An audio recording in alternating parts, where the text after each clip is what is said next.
Good evening from Charlotte. I'm James Brierton, and welcome to an all-new edition of the Carolina Weather Group for this November the 17th, 2021. Our guest this week is Dr. Tracy Fanara. We're going to talk about oceanic dead zones, red tide, and space exploration. It's a fun conversation that you've never seen before here on the Carolina Weather Group, and is coming your way in just moments. We had lots of fun with Dr. Tracy, and we couldn't fit all of it in this 30-minute episode of the Carolina Weather Group. So for just $1 at patreon.com/Carolina Weather Group, you can unlock the extended cuts from this conversation. We had such a blast, and we thank Dr. Tracy for coming on by. Now, here it is, our conversation with Dr. Tracy Fanara.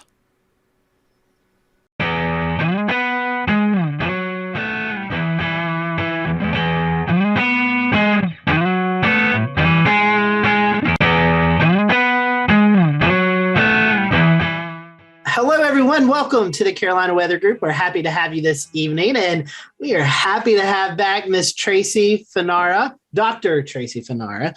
If you remember, goodness, Tracy, I don't know, maybe 3-4 years ago, we had you on. We were talking about red tide and the effects that was going on in Florida. And so I know you've been busy since then, so we're happy to have you back on. Appreciate you joining us. So Tracy, for those folks who are new listeners or new subscribers to the podcast, would you let everyone know about your journey in science? And I mean, it's covering a lot of things. I mean, you've got your hands in so many things. So maybe tell us about your journey in science and what all you're doing or what all you have done. Well, I hope we have some time. No, I'll try to make it as short as possible. So I got into science because I learned about a hazardous waste dump site where I was growing up in Buffalo, New York. Industries had been dumping toxins into canalways that were leaching into groundwater and soils, and people started building houses and schools, and there were birth defects and cancer clusters. And even though it happened before I was born, learning about this, I realized how everything in the world is connected. And then later on in life, when I learned that unsafe drinking water was the world's leading killer among children, that's when I realized I found my passion. Like, I needed to do something, not just wanted. I wasn't taking a career path like that. I found passion. So I heard about this field of study where you can provide enough food, clean water, clean air. You can build and design things. And I was like, sign me up. I want to be a superhero. So I became an environmental engineer, and I've done a lot with it. So at first I worked in, you call it land development, but really it was water resources. I was really focused on stormwater design. My master's was focused on pollutant transport through stormwater. So I was storm chasing, but not to throw stuff up in tornado. That would be pretty boring in Florida. But to capture runoff from these storm events of all sizes up to hurricane amounts of water. And then we would put that water through, we designed kind of conveyance that would have that stormwater runoff go through a filter media that we developed. And then we would take data before and after and see how well the filter media did. I took the lowest paying job I was offered. And the reason why I did that is because my marine laboratory was going to allow me to do both communication and research. Changing behavior really comes down to enhancing scientific literacy of the general public. And it starts at your home, communicating to your family, but teaching kids is really effective. And then teaching the public is extremely effective, especially when it comes to areas that are prone to environmental crises, like Southwest Florida and Florida red tide. And now I am the coastal modeling manager at the National Ocean Service of NOAA, the National Oceanic and Atmospheric Administration, where I am working with academia, industry, other government agencies to basically cover our entire coast with models so that we can predict threats to lives and livelihoods with this changing world that we're in right now. When did you go ahead and transition into one of our leading topics tonight?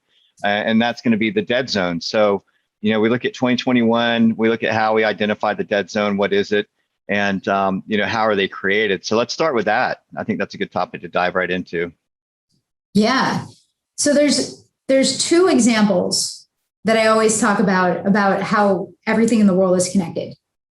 And one of them is the Saharan dust coming over the Gulf of Mexico, feeding a marine cyanobacteria that then dies, goes to the ocean bottom and feeds Florida red tide.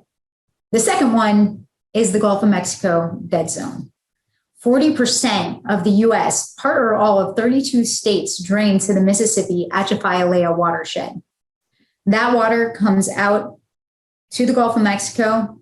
A lot of fresh water sits on top of that. Salt water doesn't allow for mixing. On top of that, this water that's coming in is very nutrient heavy. So nitrogen and phosphorus, which you think would be a good thing, right? But of course, too much of a good thing is not a good thing, like chocolate cake or donuts or ice cream.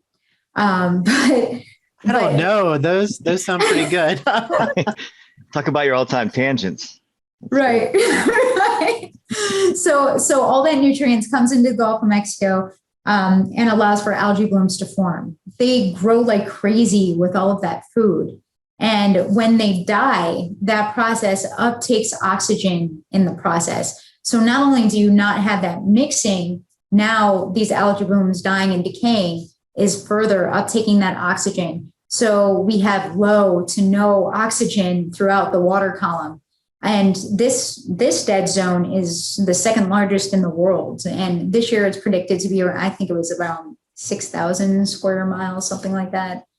And it's just, I mean, it's crazy because the shellfish farmers, people that really depend on our coastal systems for their quality of life and for their living, are so impacted by this. And how the big challenge is, how do we get a farmer in Iowa to care about a shellfish farmer in the Gulf of Mexico?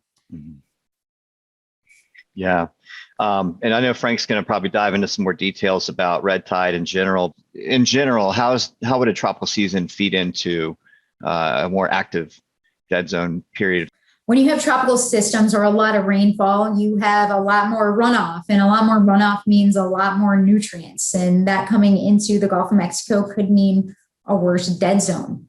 But when we have a really active hurricane season or a lot of upwelling, these events can actually mix the water column, bringing oxygen throughout the water column and lessening the dead zone. It's the same thing with red tide. When we have a hurricane coming through, we never know if it's going to get worse or better. It really depends on the wind direction, the intensity of the storm, how far down in the water column there is mixing, and the conditions following and during the storm with all that runoff coming in. So, Tracy, bringing this into a North Carolina, South Carolina kind of conversation, are there localized dead zones that we could see like off of Cape Fear from fertilizer runoff in the Eastern Carolinas? Just obviously on a much smaller scale. Yeah, I mean, these dead zones can really occur anywhere, and there are algae blooms throughout that coastline. So it's very possible that dead zones would occur. I don't know how regular they are, Sure, and if they can be predicted, but I know that University of South Carolina, they do a lot with predicting the elevation of bacteria cells and algae blooms, which would then perhaps suggest hypoxia or that low to no oxygen. So that's who I would go to. University of South Carolina does a lot of really good work on our coast. awesome. Yeah. Go Gamecocks. Yeah, about them Gamecocks. Yeah. Yeah. Well, Evan, I mean, just to that point, we've seen red tide here in the Charleston area. It's very seldom that it happens, but it has. And there's been a couple of bad years where it shut down our shellfish farms and just ruined our entire oyster season for that year. Wow. I So didn't realize that. it takes a lot of doldrum activity and stagnant highs, like, instead of having a typical sea breeze, which moves the water and flushing in and out of the coast with your typical tide rates. If you get a lot of heavy rains and storm runoff, and then you get flood tides on top of that all at one time, it can just create a really bad cesspool, and it floods these barrier islands and all the estuarine areas and takes animal feces and everything off of those and mixes all this stuff into the water. So it's almost like you flush the coast, and then that's what happens, So Oh yeah. So I shouldn't swim at North Folly during those years. not when we get a ton of rainfall, like Florence. luckily it was to our north, but it was, I think they were dealing with some of that up in the Santee area where that water just, when you just get a lot of rainfall and a lot of runoff and your watershed's full for an elongated period of time, that can trigger it for us. Yeah, I don't want to gross you out too much, but it's, a lot of the time it's human feces too, because when you're on the coast and you have that inundation and infiltration from that groundwater rising, inundating those pipelines, and any kind of crack, crevice, that water will percolate into, and then you'll exceed that capacity at the wastewater treatment plants, and they'll have to release. And people in Bradenton thought it only happened to them. People in Sarasota thought it only happened to them. Same thing with Tampa, same thing with San Diego and LA and Brooklyn and Manhattan, but this happens throughout the entire coast. I'm glad I went to the beach last weekend and wasn't planning on going this weekend, because I knew this was going to stay with me for a minute. Well, James, it's just a different flavor of Carolina sweet tea. But the good thing about that, the bacteria counts, is that the health departments at most or all states have regular sampling, so they can alert the public and close down a beach if those numbers are elevated. Frank, you don't have questions about poop, do you? Well, maybe one will come up, but my questions have more to do about red tide, actually. And so I want to start out, Tracy, by sort of taking a step or two back here and talking more about the basics of red tide, because I think a lot of our audience, since we don't have red tide very often here in the Carolinas along our coasts, just explain the basics for starters. What red tide is, where it does generally occur. You hear mostly about it in Florida, but it does occur in other places, even here in the Carolinas. So why don't you just tell us some of the more basic things about the red tide? There are things called red tide all over the world, but Florida red tide is specific to the species called Karenia brevis, which is endemic to the Gulf of Mexico. So you don't find Karenia brevis anywhere else, because the conditions are just perfect for this species. Now, this species is a slow grower, meaning that it's outcompeted close to shore. So these blooms originate offshore at the ocean bottom and are brought closer to shore by currents, upwelling, and then currents. And their power is really in numbers, because they are slow growers. They are outcompeted. But when they're in lots of numbers, like millions of cells per liter, that's when their toxin that they're releasing can really start to have these mass wildlife fatalities. Aren't there like hundreds of thousands of pounds of fish that were all inundated in the Tampa Bay area? Tons of fish. Yeah.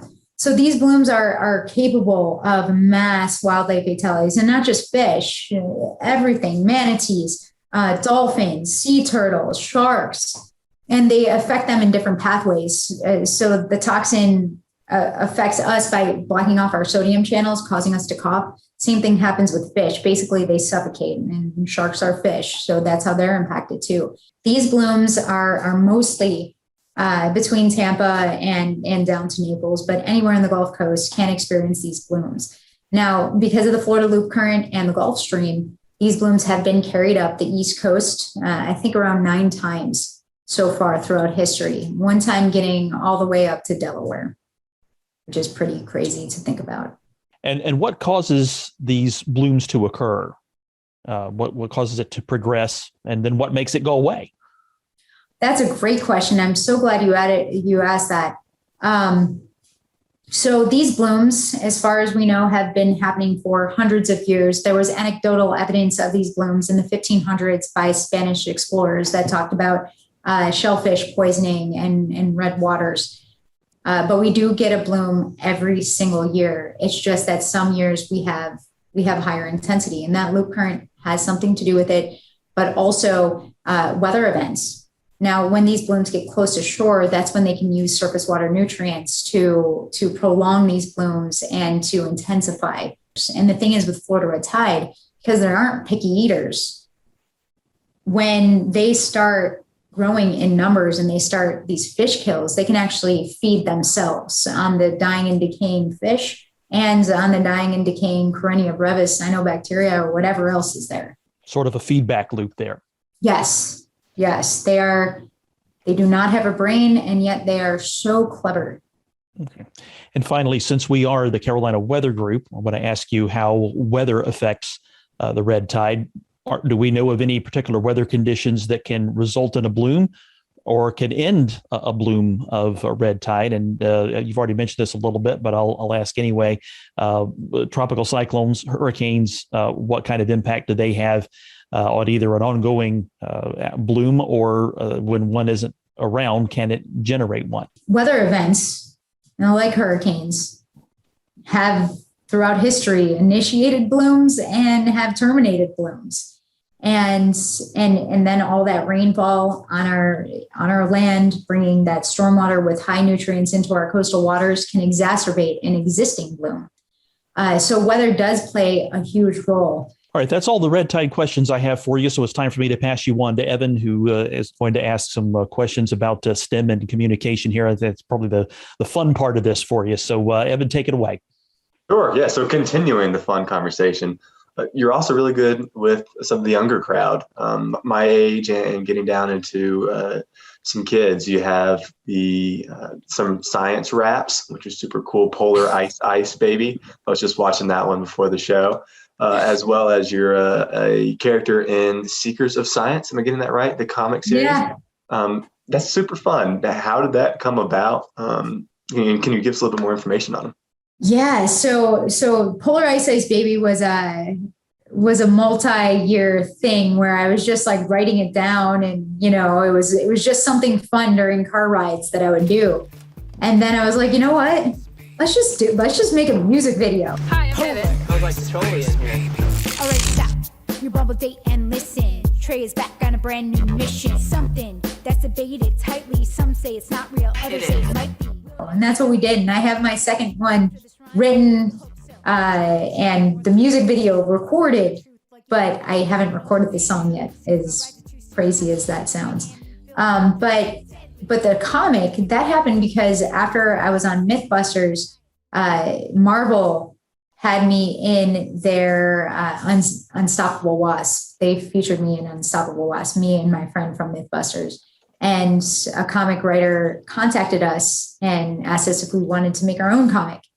And of course we did. So we started making Seekers of Science, which, that's exactly what I want to do. I want to be rapid response. I want to find environmental problems and solve them through principles of science.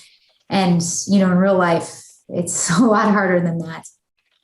But in the comic book, you can solve a problem in 26 pages. It's like a life that I wish I was leading, It was fun. It was definitely fun. Lastly, for me, we'd be remiss if we didn't discuss your amazing inspiration to young women and girls in STEM. What are some of your takeaways from your experience and some of the recommendations that you would give to women and girls coming up in the world of STEM? Gosh, there's a lot. I have these 10 lessons learned. And I run a camp every summer for middle school girls in Tampa Bay. And I haven't quite figured out how to implement these 10 things. But to summarize some that I can remember right now, it's, going out of your comfort zone. You always have to go outside of your comfort zone. Be creative and play to your strengths. I started rapping in college. I had to do the 5-year program in 3 years, and my grades weren't great, but I needed to pass. So I started getting creative with my presentations, and that's when I started rapping. And it saved my grade once, and then it saved my grade twice and 3 times. So I'm really grateful for rapping. Not that that's really my strength. It's just that it was different. It was creative, and it stood out from the other presentations. Sure. We shouldn't ask you to rap now. Is that what you're saying? No. She'd have to get a hat, put on backwards, the whole thing. You totally can. We don't have to. Can you tease the next one? You said you're working on it. Yeah. It's called Bloom Bloom Pow. Bloom, Pow. Oh, that's amazing. Yeah, it's better than the last one, I think. But Cantori was in my music video, so ooh. in Polarized Baby. Witness the The weather such a change, quick like a ninja, rocks you like a hurricane so fast. Jim Cantori say, damn, if knowledge was a drug, I would teach it by the gram. So That's awesome. right. I don't know if we can beat that. We'll have to quiz him about that when we have him on the show later in the year. But overall, I think that the best advice that you can give a young person that is even the least bit interested, and you got to do this before 7th grade. I taught 7th grade science, and now I know why that's such an important time. You got to tell them that it's not always going to be easy. Like we all love what we're good at. So as soon as you get something that is hard, when it used to be easy for you, through 4th grade, it might be math you might just whiz through it because your mom did a good job teaching you when you were younger, or whatever the reason is. Mm-hmm. And then it suddenly gets hard. And it's some of the kids that got the best grades before that when it gets hard, they get scared, and that's when you lose them and they never want to do it again because they were humbled in a way that they weren't expecting. So I think really telling kids that it's going to be hard and you just got to get through it. You're not going to like every class. You just got to get through it. You might hate some of them, and it builds character and it makes you who you are, and it makes coming out of it so much better. And as soon as you're done with it, that's when the fun starts. That's when you can start just doing what you want, but you got to get through that hard stuff. If it was easy, everybody would be doing it. That's true. That's some wonderful advice. Thank you. Go ahead, James. I think we get to talk about rockets now. I know. Save the best topic for last, maybe. But we talked about it a little before the show. And I'll ask you now officially on the record. What's the deal? You going to space? I don't know. I don't know. So I'm really humbled to have made it so far with Dear Moon. That was so unexpected. There are millions of people that applied. And then you get an email every step you pass, you go and do something, you go to the next level, the next level, the next level. And you kind of can't believe it's real, because how did your application get picked out of within days? I don't even know how they did it. Like, it was so fast. And I was not happy with my video because I didn't think that I even stood a chance. There were hundreds of thousands of people that got to that stage. So I just put together something that I already had. I didn't make anything new. And I was like, this is terrible. Even my Instagram followers said it was terrible. They're like, they're the most frank. Try again. Wow. Maybe they had your name on a short list already. They were waiting for you to apply. Right. Yeah. Yeah. That's what was happening. They just. And for anybody who doesn't know, this is a SpaceX mission. A gentleman has bought a bunch of seats, as I understand it, right? And he's trying to find some people to go with him to a mission to the moon, but not to the moon. Which was another thing that was miscommunicated. I'll tell you what, I thought I was going to be the first woman on the moon. That would be exciting. Apparently that's not true. I'd be loosely. The word "to" is loose, I guess. Right. I would be the first woman to loop the moon. I mean, it is going farther than any human has gone on that mission, because it is going past the moon in order to loop it. Very cool stuff. At the same time, I think I'm ready to be a real astronaut, I mean, that's a hell of a sightseeing tour, though. I know. I'm just trying to prepare myself just in case, I don't know what I want to do, but I want to do something that's not just sitting there. Right. They needed that on the last flight when the toilet broke. They needed somebody with some know-how. You're exactly right. See, that I can do. All the things you need to survive an environmental engineer, like, it's good to have around in those kind of situations where you might not survive if you don't have water or air. Did their toilet break on the last launch? Apparently the fan that creates the proper suction malfunctioned. So they had to be walked through, according to the article I read. Obviously I wasn't there. They had to be walked through how to repair it. And then apparently it was further hampered by the radio blackouts. there's a great pun to be made there that I'll not say since we're recording, but that is unfortunate. Everyone wants to know how you go to the bathroom in space. They hear that the toilet's broken. Oh, man. Very true. It's a crappy situation. That's a nice way of putting it. Yeah. I wonder what the backup protocol is for when your space toilet fails. Is there like a space chamber pot or something? Or Chamber pot? I don't want to derail this entire conversation, but I recently did long distance Amtrak, and there was a point where we didn't have any power. They were changing engines. They were like, no one use the toilet. It is suction powered. Mm-hmm. Needless to say, somebody in the train car used the toilet, and it was the longest hour of my life. Oh, man. So I wouldn't imagine what the spacecraft was like. That sounds terrible. Yeah, because they were gone for like 3 days, right? Yeah. So that would be long. I mean, is there training involved with this? Yeah, there is. I think that there's 2 years worth of training involved, at least. And so it's funny, I get, don't tell anybody this because I'm not supposed to admit this, but I get a little sick spinning. So I've been practicing spinning. I've been doing these like pirouettes or whatever. And then I go on the playground and spin. And then I get sick and then it ruins my night. But it gets better every single time. And there's these things that you can do to reduce your motion sickness. And they're games. They're games where you look at these figures and you figure out what's going on. Like they're simple games, but because it puts your eyes in different places, and they're all like there's a lot of what's it called where it looks like something, but it's not. It's really just optical illusion. Yes, optical illusion, and it actually helps. It actually helps these games. Wow, it's crazy. Yeah, so I've been trying to get in moon shape, and then I broke my toe, and that wasn't ideal. I have a son, and he's 3, and so he likes to go to the park. And as a kid, I used to love the swings. Obviously, there's a huge gap between when I was on the swings and now being on the swings with him. And I'm like, I don't remember being so motion sick on swings. Like, how did this happen? And now it makes me, I want to see James on a swing now. We need some video of this next time. Yes, we do.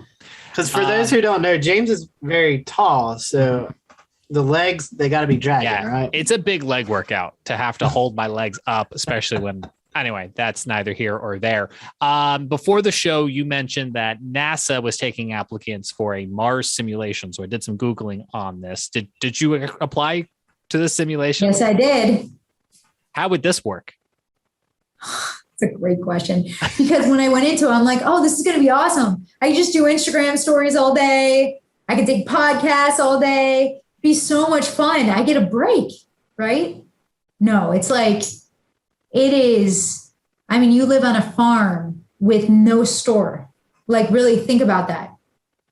Think about that. You have to, cleaning the water is going to be fun for me, whether it's, poop water or not. And I love to clean water. I think it's amazing to see disgusting water than to see clear water within a process. I think it's awesome. But also, you're going to have to farm your own food, make your own food with no water. So I designed I'm working on a design for, the feasibility of a design, and then the design for an aquaponic system for space travel, using different shellfish, algae, and a pre-treatment that was actually designed for third world country wastewater issues, and a tertiary treatment that is normally used in a wastewater treatment plant. So I really want to use that while I'm there. I just don't know if I can scale it in a way where it can feed 8 people. How many people are supposed to be there with me? I don't know. I think they're all going to leave, and then you're going to be left with just potatoes. Isn't that how this goes? No, yeah, this is how it goes. That's what's going to happen. I'm just going to eat potatoes. Yeah. And then you're quoting The Martian, right? I am. Yeah. Thank you. I was trying to think of the actor's name to bring the reference. Matt Damon. Fully there, yeah. If Matt Damon can do it, you can do it. That's what I'm thinking. Like, seriously, if Matt Damon can do it, I can do it. Even though he was really good at math. really good at math. And for Yeah. anyone who's only seen the movie and not the book and loves math, go read the book because they work all the equations out in the book. And You're kidding me. oh, you'll have to tell me if they're accurate, but they go way more in depth. Maybe I shouldn't say they work all the equations, but the movie kind of just glances by it. I can remember just pages and pages, and I'm like, I'm just going to go ahead and turn the page now because I don't know what's happening. But there's That's a amazing. lot of. It's a hard pass for me. Hard pass. No. It's a good book. It's a good book. That's I think we're all just waiting in suspense with you, and whether you leave the planet or you simulate leaving the planet, we hope you'll come back to tell us about it, or just let us know whatever these ventures hold, because we're confident that if it's not one of these, it'll be something else that's coming down the line. It's a very exciting time, and these opportunities suddenly seem to be opening up a whole new horizon for us. So lots of doors to be opened. Yeah. The And thing is, oh, sorry. No, I was going to say we love to simulcast space launches, so we can actually say, listen, we know one of the people on board. So Yeah. we're pulling for you. There's a big overlap between weather fans and space fans. I think. I know. We Then get there's space weather, which Noah is in charge of, by the way. All right. Dr. Tracy, did you have one more thing you wanted to add in before? Yeah. I mean, here's the thing, yes, there's a lot of interest in space, and I'm a huge space research advocate. With the limitations of space, it forces us to create sustainable systems that we need, although we are still wasting. So it like this aquaponic system, if we can make a system that completely recycles 100% of the water, think about how much food shortage we can prevent, and all the fish farming we can bring on land, and all of that. But here's the thing: the more people that go to space, the more pictures we see of space, the more we know about space becomes less mysterious. We start realizing it's boring. And then here's the thing: Earth is cooler. It just is. It just is. If you were on one of those other planets and you saw Earth, you would be like, oh my, mind blown. Mind blown. What is this? We look at Mars and we're like, yep, there's some rocks. We've seen them before. So here's the thing. This is my worry, that we're not going to get everything done that we need to get done with space money before it gets boring. So I'm a big pusher for space research right now. I like that perspective. If you're on Mars and you're looking back on Earth, you're thinking how easy they have it, and boy, how are they screwing it up. Right. Yeah, Right? I like that perspective. Here's the saying, right? That's why those UFOs fly by. They're just wanting to check in and see how cool things are. Well, James, don't put this on air, but the theory that intelligent life exists elsewhere is proven by the fact that they have not contacted us yet. You know that. They don't want anything to do with us. Come on, there's got to be something good that we could give them, like barbecue. Ice cream. And blues music, yes. You're And right. chocolate. This took a weird turn. I'm trying to think of anything that's in this room. just jabbing, just kidding around. There you go. There's a moss ball. We can give them that. Oh, There you go. Oh, Here's a moss ball. It might have zebra mussels in it. Good luck. have fun. You guys heard that story, right? I don't know if I have. The moss balls, people were keeping moss balls as pets and then releasing them. But some of them had zebra mussels in there that grew like crazy and caused a invasive problem. But yeah. Wow. Yeah. Are those the ones that were causing issues up downstream from the Great Lakes? Yeah. Right. Okay. Great Lakes. Yep. Wow. Yeah. Interesting, right? Those are cute little balls. Yeah, isn't it? Isn't it? Yeah. And the best thing is he doesn't need much. I've had this thing in here for like 5 months and seems to be doing just fine. Yeah. Does he have to go to a bigger jar at some point? No, he doesn't grow. Oh, okay. I'm not feeding him anything. He's just feeding off himself. Oh, So Wow. this is a completely sustainable system right here. wow. I just want to say something straight into the camera. This won't be part of the episode, but Peter, our video editor, I'm not going to give him any notes on this episode, and I'm just going to hand him the tape and say, Don't "Here do you that. go." Actually, I think what are they talking about? I think these are some good outtake clips right here. I like it. Well, Dr. Tracy, thank you so much for joining us tonight. Another incredible conversation, and we always look forward to having you as a guest with us. For those who want to learn more about all that your hands are into, because we've covered a lot of stuff this evening, what's the best way they can follow you? They can follow me at Inspector Planet on Facebook, Instagram, Twitter, LinkedIn, Dr. Tracy Fanara. Same thing with Facebook. Find that way, or Inspector Planet, inspectorplanet.com, and the comic book you can find at seekersofscience.com. Awesome. Tracy, thank you so much for joining us. Hope you have a good rest of the year, and we look forward to getting back with you real soon and talking about all the crazy stuff that's going on in the science community. So I appreciate your time tonight. Thank you so much for having me. It's always a pleasure. I can't wait to be back. Good luck. We hope to see you in space soon. We hope to hear the good news. So Thank you. We're on Team Fingers Tracy. That's right. And thank you all for watching us here at the Carolina Weather Group. We'll see you back here real soon. And again, we couldn't fit all of our fun into tonight's episode. So to unlock extra parts of tonight's episode, visit patreon.com/Carolina Weather Group. Just $1 unlocks those extras. And if you want to go all in and splurge, we do appreciate the support. For $3.99, you can unlock early access to upcoming episodes from the Carolina Weather Group, including next week's episode with Dr. Greg Postel. That's at patreon.com/Carolina Weather Group. We appreciate all your support to help keep our show on the air. Until we see you next time, I'm James Brierton in Charlotte, North Carolina. Be well.